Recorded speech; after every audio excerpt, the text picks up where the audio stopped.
everyone, it's Sharona from Payer Waits, and today I'm going to be reviewing the Mare of Easttown, Episode 7, Sacrament. You guys, first and foremost, my apologies.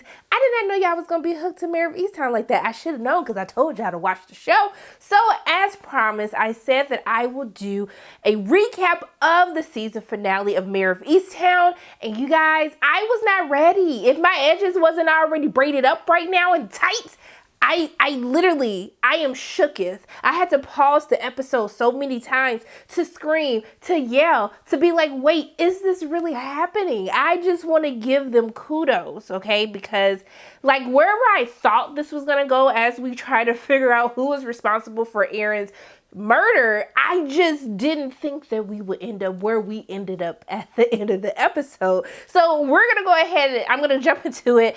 I'm going to get started with Raggedy John because really at the end of the day, John is to blame for everything. He trash, he raggedy, he ain't gonna ever be ish. I don't care what nobody say. Just terrible. So we pick up where we left off from last week, and essentially, you know, this is when Lori tells Mare that Billy was the one who actually killed Aaron, and she says that John took him on a fishing trip one last time before he turned himself in. And so as she's trying to find them, we realize that Chief Carter, he's trying to like reach out to her to try to figure out what's going on, but he can't get in contact with her because of course she's in the woods. But in the meantime, we see that Aaron's raggedy friend Jess and her mom, they meet with Chief Carter, and she hands him a picture, y'all. I was not ready. Are you serious? John is the baby daddy? John. I'm sorry, like saying it right now, I'm still trying to say it to believe it. I'm still shocked about it. So there is a picture of John in bed, Aaron, you know, in bed as well. And essentially this is what she took from the diaries that they burned. He asked her like, hey, does Dylan know about this? Like, does Dylan know who the father actually is? And she was like, no, I took it just in case. And I was just like, Jess, something, you talk about like, it's what my best friend would have wanted. And I was just like, but Jess, you done did a lot of messy stuff since your best friend got murdered. I'm gonna let it slide because at the end of the day, John is still more trash than anybody else. But still, side-eyeing you. So, we find out that Dylan burned the diaries because they didn't want to take DJ. He didn't want anyone to take DJ away from him because at this point, he's been raising DJ since he was born. He always thought that he was the father, even though now he knows that he isn't. And so we see that John has this idea to literally take his brother Billy on this fishing trip to then kill him, frame him for the murder of Aaron. So basically he can get away with his secret. And I was like, sir, really the depths that you would go instead of you realizing that you are literally the cause of all of this because you was so busy you couldn't keep your little peen inside of your pants that now everybody is in this predicament because you wanted to be a Rolling Stone, okay? I'm just confused. Why, John? So the brother sees what's happening. He was just like, oh, so you finna kill me? So you just gonna frame me? Like, what's good? And so he like pulls the gun to him. Is like, do it. Like, I'm not going to do that. I don't want to trigger anyone. He's like, do it. Like, shoot me. And I was like, no, Billy, I don't think that's something you should be saying when somebody has a gun on you. But I mean, I guess you know your brother better than I do, but I just wouldn't do that. You already know your brother trash. So then Mare sees him. She's like, John, no, stop. And then she pulls the gun on him. And then I'm looking like, Mare, you are on a cliff on the other side of the forest. What are you finna do, sis? And you got your arm messed up. Baby, what you finna do? What are you gonna do? So when Mare yells at him, then, then John tries to put the gun to his head to basically shoot himself. And then his brother like jumps in, tries to stop him. Mare's still struggling. Mare's struggling, okay? She got to go across the river on the other edge of the forest to get to them who are wrestling over a gun. I was just like, y'all, have this whole scenario make sense for me. I'm just going to go with this for the sake of going with it. But I was just like, Mare, John, Billy, what are we doing? So she ends up finally, after 10 years transpired, not really, but that's what it felt like. And so essentially she ends up bringing John in for questioning. Now John's like, please just kill me. I said, no, baby, you gotta reap what you sow, baby. You finna get these consequences right now. So essentially John and Aaron's relationship started at the family reunion. I'm sorry, at the family reunion. Sorry, I couldn't help it. I'm sorry, y'all. I couldn't help it. So they ended up having this relationship. And so I love when Mare, he was like, we started hanging out. And she was like, you mean having sex? And he was like, it wasn't like that, Mare. And then it looked like Mare was ready to reach across the table and snatch him up. And I was like, Mare, I don't blame you, because I was ready to snatch John up when I saw that picture. And so he was like, they started hanging out. And then me and Lori was having issues. That's when she was like about ready to, like, she was getting froggy. So she was about to leap at him. And she had to chill out because her chief was right there. And she already just got her job back. But I was just like, so the way that you're justifying this, John, I'm just really confused right now, because it's as if that you are trying to make us believe that this relationship was okay in any way, shape, or form. And it's just creepy. It's just disrespectful. It's just sickening. Okay. So, you know, when he found out that she was pregnant, he asked her to get an abortion. She said no. And so she was dating Dylan at the time. And so he was just like, okay, well, if Dylan thinks he's the father, then I'm just going to let Dylan think he's the father. And I was just like, all these signs of how John is trash. And to think that Lori was literally spending last episode talking about, I love my husband. I want to be, why, baby, why? Why? Because I can't see not damn reason, unless he just really laying it down like that, that you just don't want to let that go. Like, I can't. So essentially, him and Aaron had burner phones. And so that's why they weren't able to see any of the call records as to them having this relationship or this, you know, affair, you know, at all. So that's why they weren't able to see it. And I was just like, wow, like you really went and got a burner phone so your wife wouldn't find out or check the records, because you already have a pattern of this. And so he says that, you know, that night of Frank's engagement party, she called him and she was like upset. She was yelling and she was basically like, if you don't come meet up with me, I'm going to tell Lori everything and tell her that you're the father of DJ. And so he goes over there. He says that she had a gun. She was like waving a gun. He said she was going to kill herself and try to take the gun from her, started wrestling. The gun went off and then he shot her and then shot her in the face. And I said, okay, so if you're saying that you panicked and the gun went off, but then you went and basically gave her a kill shot in her face, like after the gun already went off and wounded her, as you said, that just didn't make no sense to me. Like the story just wasn't adding up for me. But I just chalked it up to like, hey, he's being trash. Like it is what it is. Like woo woo woo. He's the one who killed Aaron. But then I was like, but wait a minute. Like I was just confused, because I was like, it's like 15 minutes into the episode. The episode's 66 minutes. So like, how are we finding out this soon, like who was responsible for Aaron? But never would I have imagined that it was going to go into where we went into. But we end up seeing that he gets sentenced in prison, and when he comes out, he sees his Lori, and Lori's just waiting there. And I was just like, maybe he's about to apologize to her. Maybe she wants to slap him, do something. Like, I'm just trying to give her the benefit of the doubt. But not only did he have the audacity to walk in front of her, now I know now, if I knew then what I know now why he did that. But when I was watching it, this is when I had to pause, because I said, I know you did not ask them to let you talk to your wife so you could ask her to raise your child, DJ, because you killed his mama because you was trying to hide the affair from her. And I was just, when he just like, give him a good life, I want you to take him in. I said, sir, not a sorry, baby, please forgive me, none of that. Just raise my son. I was just like, the level of disrespect that went into this. And even when Mare saw her, even Mare wanted to be like, just wanted to grab her and shake her. Like, what is wrong with you? But the chief knew better. He told her like, hey girl, come on. Like, don't be doing all of that. And so we see later in the episode that she actually does end up taking DJ in, and she takes DJ to the doctor's office, and the lady asks, hey, is all this information correct? And so she decided to get DJ his ear surgery, but also to keep Dylan's name as his name.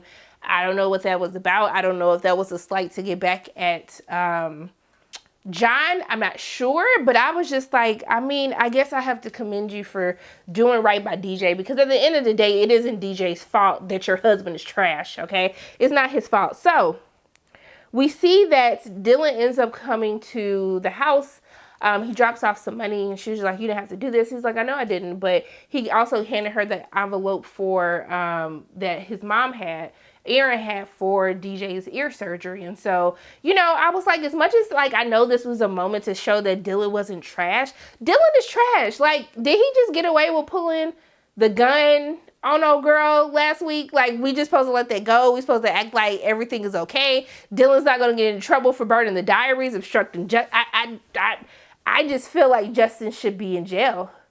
That's just me. I'm not going to feel, not Justin, Dylan. I'm not going to feel bad for Dylan. So I just felt like that was kind of a loose end that they should have filled up, instead of like trying to redeem him as a character, because he's trash. So let's get to Mare. I did feel Mare. I was like, Mare, if you don't take that nasty cast off after you've been in the river swimming for your life, don't do that. That cast is really disgusting. But it sent me when she was in the shower and wrapped her cast up so neatly with the plastic bag not to get wet. It looked like she really needed that shower to decompress. So I was like, I was here for it, but I still laughed for a moment at that. But she ends up going to see the Deacon. And I'm happy they did tie this back up, because I'm just like, my man's sitting here in jail, like he trash too, but he don't need to be in jail. He didn't kill her. And so she apologizes to him and just says, hey, I hope wherever you go, they treat you better than we did. And he was like, this is my home. Like, this is where I'm going to stay. And so I also find it, you know, so ironic. It's called Sacrament. And we see that the Deacon 8 months later, I believe, that he talks to the congregation. And after everything is, all of the fallout has went away, we see that he tells people like, hey, like, you need to love everyone. And he talks of his own shame. And I was happy that he was able to do that, because I was side-eyeing him. I was side-eyeing the Deacon. And I know at the end of the day, these people are still humans. They have, their flesh is weak, just like my flesh is weak. And so I'm happy that we could show redemption, but I was still side-eyeing him. I'm not going to lie to you, but I was happy that he told everyone like, hey, people make mistakes, but that doesn't mean that people need to continue to be punished. And so just as you've forgiven me, you need to forgive everyone else and just have love and just embrace everybody. So I was like, okay, give us a little message on the Sunday. But back to Mare. So we see that, when Mare comes home after the trial, we see that her mom had a little bit too many Manhattan. She was trying to turn the TV off and she didn't fell out. I said, Mama, get up, Mama. Ain't that supposed to happen to you in this episode? She just had way too many Manhattans, but they did look good. But she did feel like her mom was taking Lori's side at first. And I was like, now, Mama, now at the end of the day, like, Lori lied to her. So I felt Mare where she was coming from, and I totally felt that she was justified in being upset with Lori. Like, I totally get it. Now, also, too, Lori's going through a lot of stuff as well, but at the end of the day, she told her a lie. So the whole thing was just crazy to me that her mom was trying to take up for her. But we end up seeing that Mare actually goes to the mediation with DJ's mom and Frank, and DJ's mom hasn't shown up. And so she gets a text message and she comes downstairs and DJ's mom is waiting there. And essentially she tells her that she's relapsed. She's been taking drugs in order to stay awake, but she lost control of it and she can't take DJ right now. And so she asks her like, hey, just make sure he knows that his mom was sick and that she didn't want him. Not that she didn't want him. She loves him, but she has to get better. And so they kind of come to like a little peaceful agreement. And she hands her this projector because her son's broke. And I felt bad for her. I was just like, oh, I want her to be better. I felt like Mare should have took her in. Like, I mean, you did plant drugs on her and she was your son's, like, she is your grandchild's mother. Like, help her get better. So I felt like Mare could have did a little bit more, but I guess, you know, it's just too much. Like, at this point in time, after what Mare did, I'm sure she probably would have refused her help as well. But I'm happy that she was going to a facility in order to get help. But we see her, Frank, and his fiance, they all go out to dinner to celebrate. And so I was like, look at this. Look how what do we call that? We call that growth. Look at that, Mare sitting with her ex-husband and his fiance, helping him pick out tuxes, trying to make sure that he looked good for his wedding. I said, look how far we've come, you guys. I was like, look at that full circle. But then when Sandra Raggedy Behind came in, who was having an affair with John before, Mare was looking like, And then when she passed her in the bathroom and she was like, hey, Mare, she was like, F off. And I was like, ooh, okay. I felt that. I felt her. And so she ends up telling her, like, hey, like, I never went back to him. We had the affair that one time. I've been with my husband ever since. So I don't know what you're talking about, boo, but I know you need to watch your mouth. She didn't say that, but that's what I would have told Mare if she would tell me to F off for no reason. But it's something important that Frank says at the dinner table when he says, what gets me after Mare's mom asked him, like, hey, have you talked to John? Have you went to go see him? He was like, no. It's something about how calm, cool, and collected he was after he killed her, came back and drove us to our place, telling us stories, being happy. Like, how can someone act so normal? And that should have been a hint or a trigger to us, like, hey, something ain't right about that, because he would have had to have been acting different. It's not like he's some serial killer, like he is serial ping, dead. But he's not a killer. So this has Mare kind of thinking a little differently, especially after the conversation with Sandra, which makes her go back and revisit the tapes. She asks Chief Carter about some ballistics, but, he's kind of just like, what, is something wrong? She's just like, no, don't worry about it. But he ends up... She does end up calling her mom out at the table. And I do feel it's important to note this, that she talked about how, like, now, if that was me, you would have told me to put that band-aid back on yourself. And I was like, why do grandparents act so brand new when they get grandchildren and they're so nice to them, knowing that they was rude as hell to their own kids growing up? And so you just be staring at them like, wow, like, who was this? Who are you? Where was this person when I was growing up? Because you beat my behind, but you kissing boo-boos and stuff, knowing that you would never do that for me. So I was happy that she called her out. But then they have a moment where, she starts crying, and she was like, Mare, it's not your fault what happened to Kevin. And so she's talking about how Mare's been going to therapy, and her being able to actually forgive herself. And that made Mare very uncomfortable. But I'm happy that she said that to her, because his whole thing is, Mare's been immersing herself into all of these cases because she doesn't want to actually have to face that Kevin is gone, but what happened and how she blames herself. And so I was happy that her mother said that to her, because I think that's something that Mare really needed to hear in order to heal, in order to get past everything that happened. So we end up seeing that Frank actually got married. He didn't wear that ugly tux that they was talking about. But she did bring Richard. I was like, okay, I see you, Mary. You better get your consistent pain. All right, I'm here for it. But then Richard was like, oh, I gotta go. And I was like, sir, what? Like, when did you get this job for a whole year? But he said, I don't want to let a good thing go. We could do this long distance. I'll be back in a year. What's good, okay? Because I'm ready to commit to you. So I was happy about that. But I'm still sitting here like, it's still way too much time left in this episode. So something else has to be going on here. And so it looks like they're wrapping up stories. We see Siobhan tell her mom that she got to, Mare tells Siobhan she knows she got into Berkeley and that she should go. Like, they're wrapping up all these things, and I'm just like, guys, there's way too much time left. So Mare ends up getting a call from Mr. Carroll, who was, messing with her mama.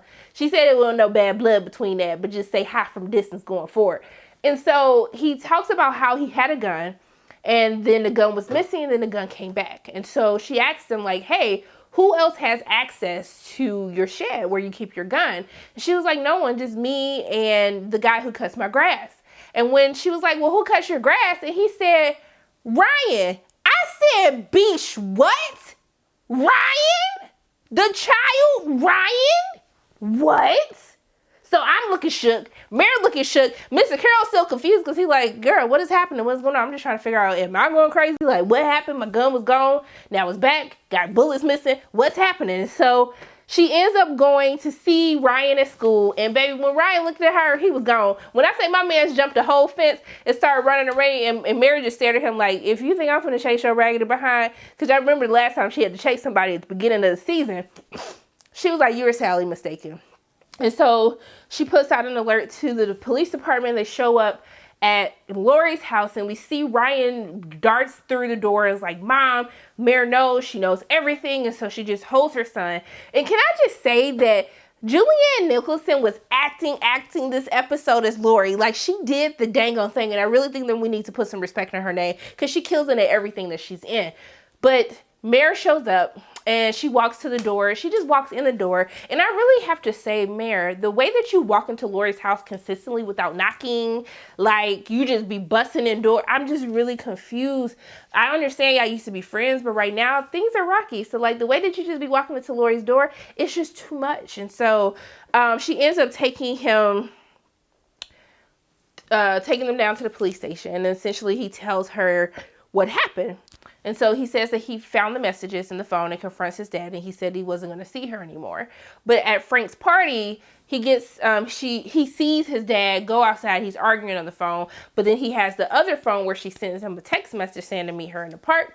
And so he tells her like he's on his way, as if he's his dad. And so when she gets there, he stopped to go to Mr. Carroll's house to get the gun, and he goes to the park, and when he sees her, he comes out, pulls the gun on her, and was like, stay away from my family. And then she tried to start wrestling him for the gun goes off. It mirrors the story of what the dad said, but this makes more sense now because it's actually Ryan, because when John was telling, I was just like, sir, this don't make no sense. And so he ends up shooting her. He goes home. He stops by Mr. Carroll's to put the gun back. He goes home, calls his dad, tells his dad what happened, and his dad drops Frank and his boo thing off, goes to pick up Billy. They help get rid of the body. They tell him it's going to be okay. So this entire time, John was doing this to protect his son. That is the only reason why Lori agreed to lie for him, because she was trying to protect Ryan this entire time. Because I was just like, Lori, baby, I'm just so confused why you were going along with this, why you would help this man. I'm happy that they cleared all of this up for us, because I was side-eyeing Lori, okay? But when Mare decided to go and try to talk to Lori after they just took her son to juvie, I was like, ma'am, why do you think Lori wants to talk to you? Because I wouldn't want to talk to your behind. And so she tries to touch her. She's like, don't effing touch me. He's my son. Like, why couldn't you just let it go?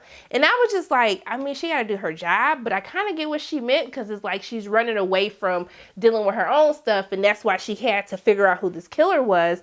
But when she was like, my entire family's gone because of you, I was like, now, Lori, now, I understand that you're mad, sweetie, and I understand why you would be upset with Mare, okay? That was your best friend. She didn't took your husband. She didn't took your son. I get it, Lori. Even though I think that you're still tripping, I can get to your level, okay?